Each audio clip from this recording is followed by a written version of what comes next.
লগত ৰান্ধনীখিনিক লৈ হেতালি খেলি আছে। হেমন্তৰ ঘৰত তাৰ কৰ্মচাৰীক তাই কিমান পইচা দিয়ে কাম কৰা মানুহ? হেমন্তৰ ঘৰত যে কাম কৰা মানুহ ৰাখিছে তাক কিমান দৰমহা দিয়ে? সেইটো হেমন্ত জানে নে নাজানে? আমাৰ ৰাতিপুৱা ল'ৰা ছোৱালী স্কুল যাব খোজে, কয় মাই অটো ভাড়া দে।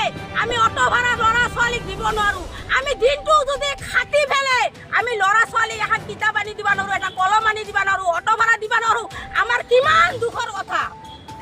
এই চৰকাৰে আমাৰ লগত হেতালি খেলি খেলি খেলি খেলি আমাক আজি বুঢ়ী কৰিল।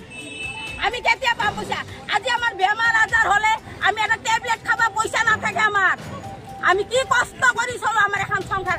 আজি গেছ লাইটৰ চিলিণ্ডাৰৰ দাম বাঢ়াইছে 900 টকা, দালিৰ দাম বাঢ়াইছে 120 টকা, মিঠাতেলৰ দাম বাঢ়াইছে 170 টকা।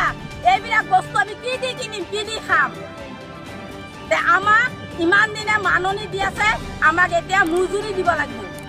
আমাৰ নিম্নমাত্ৰ আমাক 10,000 টকা দৰমহা দিব লাগিব হেমন্ত, নহলে আমি জংগী আন্দোলন আৰু ৰাজপথত কৰিম।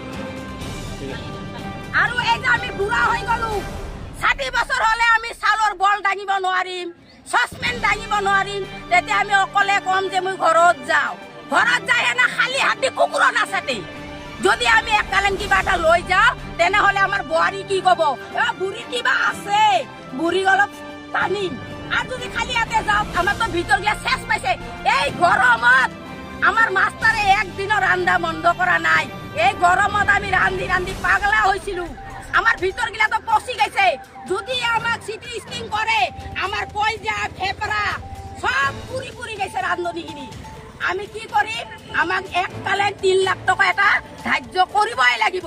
আমি যদি নকরে আমি রাজপথত জঙ্গী আন্দোলন করি। সরকারে কিয় আমার লগত হেতালি খেলি আছে, আমার রান্ধনীর লগত কিয় হেতালি খেলে? আমিও জঙ্গী আন্দোলন করি।